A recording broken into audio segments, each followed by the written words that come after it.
Hai, apa kabar? Kali ini yuk kita ngobrolin sesuatu yang kayaknya semua orang pernah ngalamin deh. Tentang jatuh dan yang jauh lebih penting, tentang gimana caranya kita bisa bangkit lagi. Kita mulai dari jujur-jujuran dulu ya. Hidup itu kan nggak selamanya mulus. Nggak peduli siapa kita, dari mana kita berasal, semua pasti pernah deh ketemu sama yang namanya momen sulit. Entah itu kehilangan, gagal, atau krisis. Dan justru pengalaman inilah yang menyatukan kita semua sebagai manusia. Jadi, pertanyaannya sebenarnya itu bukan apakah kita akan jatuh, tapi kalau kita jatuh, gimana caranya kita berdiri lagi? Gimana kita bisa nemuin kekuatan buat jalan lagi? Nah, mari kita coba cari jawabannya bareng-bareng. Oke, hal pertama yang penting banget buat kita pegang, ngalamin kesulitan itu wajar.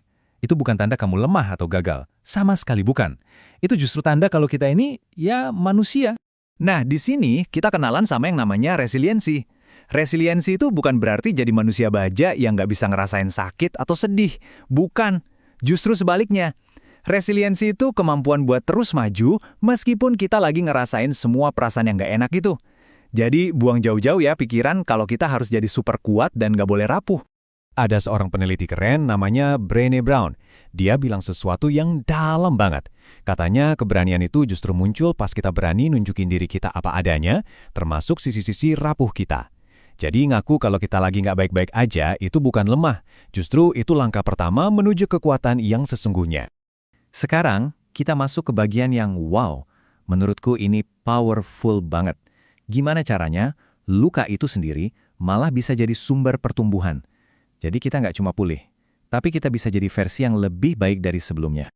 Coba kita lihat contoh nyata yang luar biasa dari negara kita sendiri. Masih ingat kan bencana besar di Sulawesi Tengah tahun 2018? Masyarakat di sana kehilangan hampir semuanya. Rumah, harta, bahkan orang-orang yang mereka sayang. Tapi yang terjadi setelah itu benar-benar luar biasa. Mereka nggak cuma sekedar bertahan hidup, di tengah puing-puing itu mereka mulai bangun lagi. Bukan cuma rumah, tapi juga makna hidup mereka. Ada sesuatu yang lebih dalam yang mulai tumbuh. Mereka nemuin kekuatan dan makna baru dari pengalaman pahit itu, dan ternyata fenomena ini ada namanya loh di dunia psikologi. Namanya adalah post-traumatic growth atau pertumbuhan pasca trauma.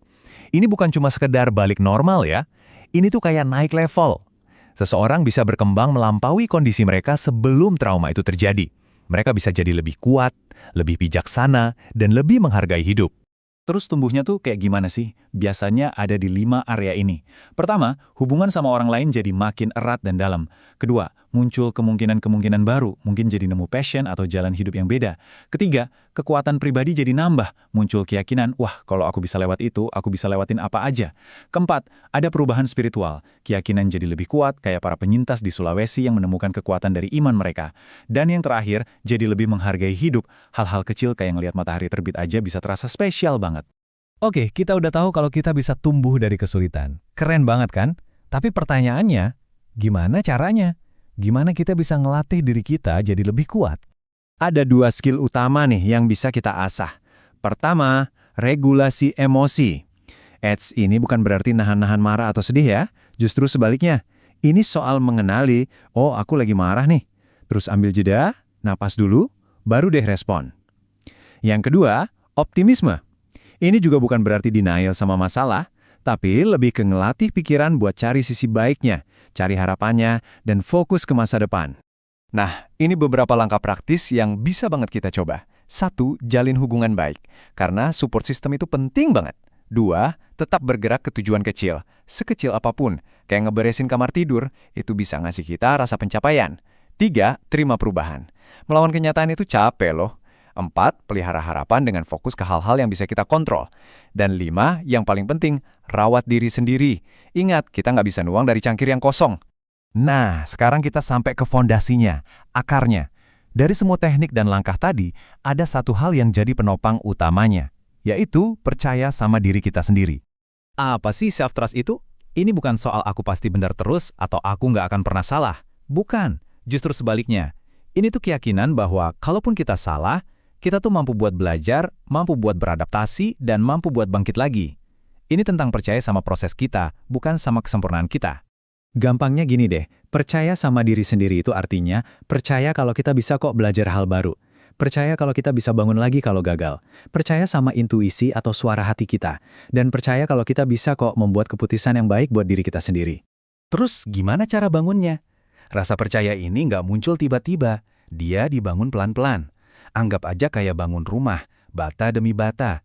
Setiap kali kita nepatin janji kecil ke diri sendiri, misalnya, hari ini aku mau jalan kaki 15 menit, dan kita beneran lakuin itu, nah, kita lagi nambahin satu bata kepercayaan. Makin sering, makin kokoh deh rumah kepercayaan diri kita. Oke, kita udah ngobrolin banyak hal ya, mulai dari apa itu resiliensi, gimana kita bisa tumbuh dari luka, sampai cara ngebangun fondasi kepercayaan diri. Sekarang, yuk kita tarik benang merahnya. Ini yang paling penting buat diingat. Membangun resiliensi itu sebuah proses seumur hidup. Gak ada tuh garis finishnya di mana kita bisa bilang, oke, aku udah 100% kuat sekarang. Perjalanannya akan selalu ada naik turunnya. Dan itu nggak apa-apa. Aku mau tutup pembahasan kita dengan kutipan dari Viktor Frankl.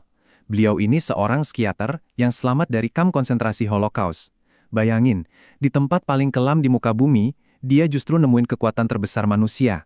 Dia bilang, kita mungkin nggak bisa ngendaliin apa yang terjadi sama kita, tapi kita akan selalu punya kebebasan buat milih gimana cara kita meresponsnya.